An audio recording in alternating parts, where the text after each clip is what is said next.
All right, what's going on, everybody? Mr. Shea here. We are sitting next to a fire because it is the middle of the winter, and what goes better with a hot cup of tea than a nice roaring fire? Plus, for the majority of human existence, the best stories were always told by fires. So here we go. All right, my students, we've been looking at the Great Depression, both at the causes of it as well as some of the impacts of the Depression itself on Americans. So we're going to make it a bit rosier today and look at how the government attempted to relieve the problems that arose with the Great Depression itself.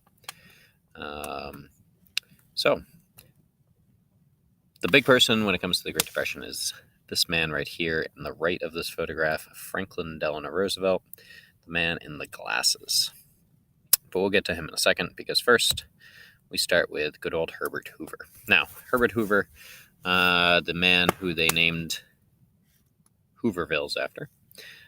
Certainly, while he is blamed for a lot of the problems and a lot of the inability for the government to help relieve the suffering of the Great Depression, he doesn't, in fact, do nothing. He does try a great deal, in fact.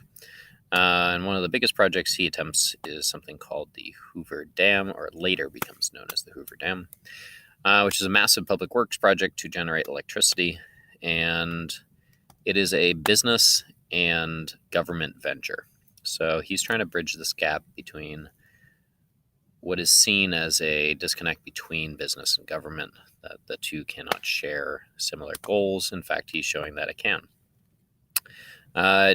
It also, number one, generates a lot of electricity, and number two, puts a lot of Americans to work in the construction of it. So while this is certainly a good start for Hoover, sadly it comes near the end of his presidency because he does not see out much of the Great Depression because good old Franklin Delano Roosevelt comes on in to win the election in 1932. However, as kind of one of the last and worst problems that Hoover faces is known as the bonus army and the gassing of it. Now, we are in the early 30s, so a great deal of Americans had previously fought in World War I. So a lot of these veterans are struggling, as most Americans were. So they decide to march and set up this tent. If you look on the left, here's a photograph of part of it, outside of Washington, D.C., in hopes to, A, meet with Herbert Hoover, and to get a bill passed, which would give each veteran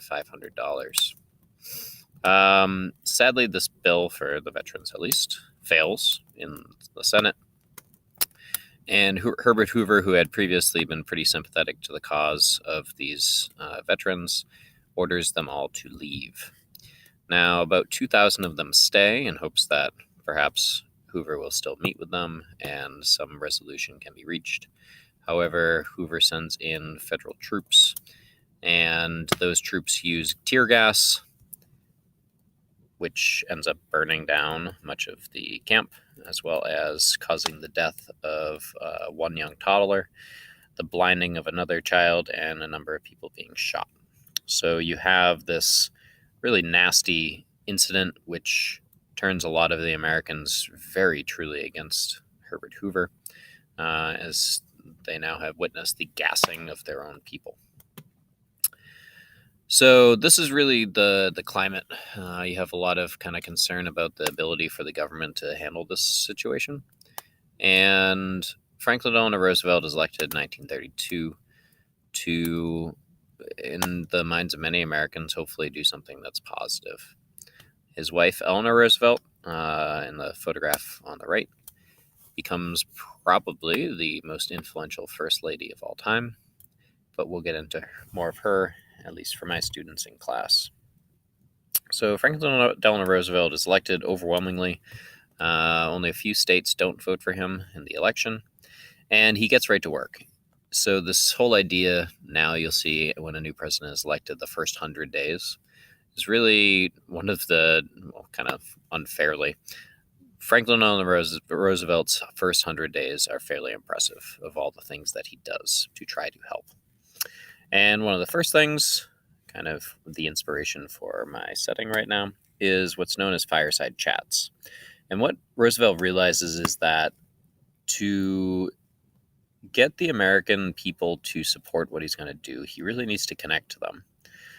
And what he starts is these chats on the radio, where he gets on the major radio stations and talks to the American people and really explains to them in simple language what the problems are and what he's going to try to do to fix them.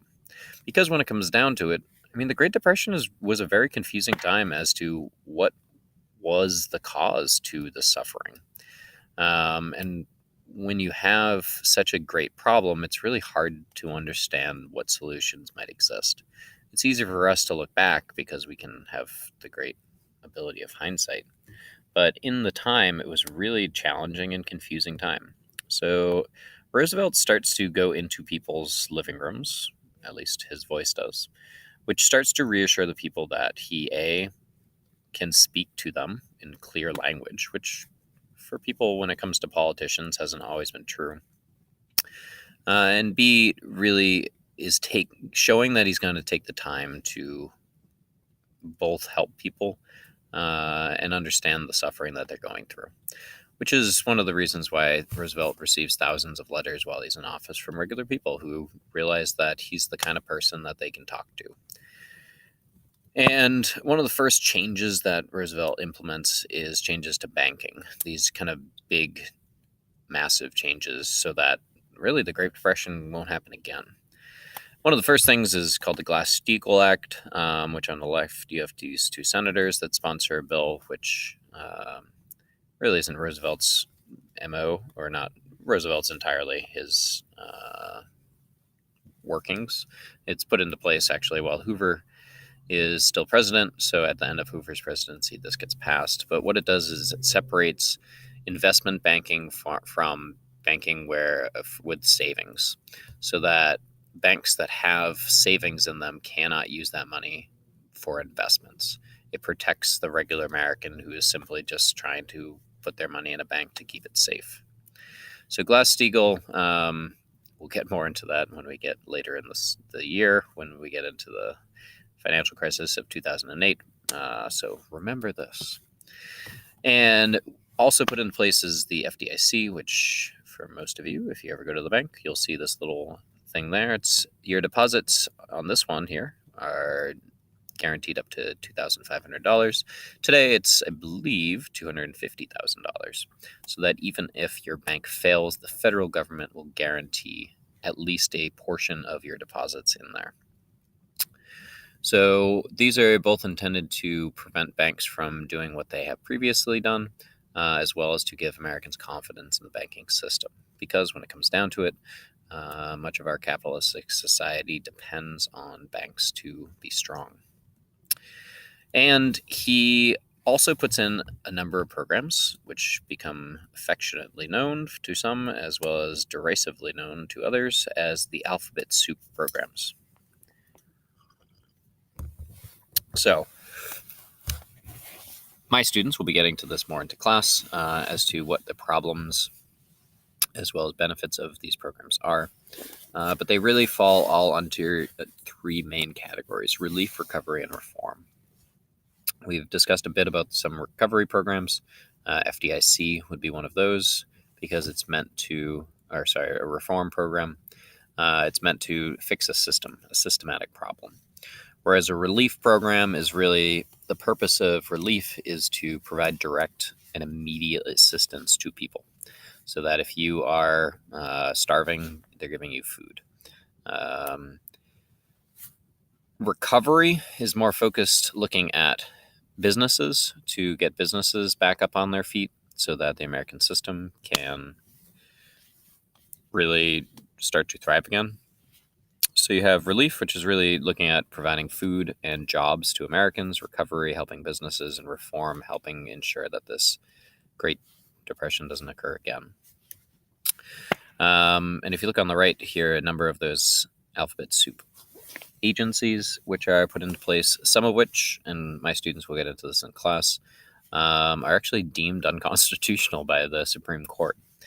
And while there certainly are a lot of problems that arise from many of these efforts that Roosevelt puts into place, they really do help show Americans that hope exists, and that in the immediate future that they are going to be given the help that they need. So Franklin Delano Roosevelt comes into office and immediately really makes a great impact on America in the midst of this Great Depression. And we'll spend a lot of time on Roosevelt because he's president for longer than any other president, and probably any other president will be. So, drink some tea, y'all. I hope you have a fine evening. Enjoy your Fireside Chats with Mr. Shea. And we will catch you next time.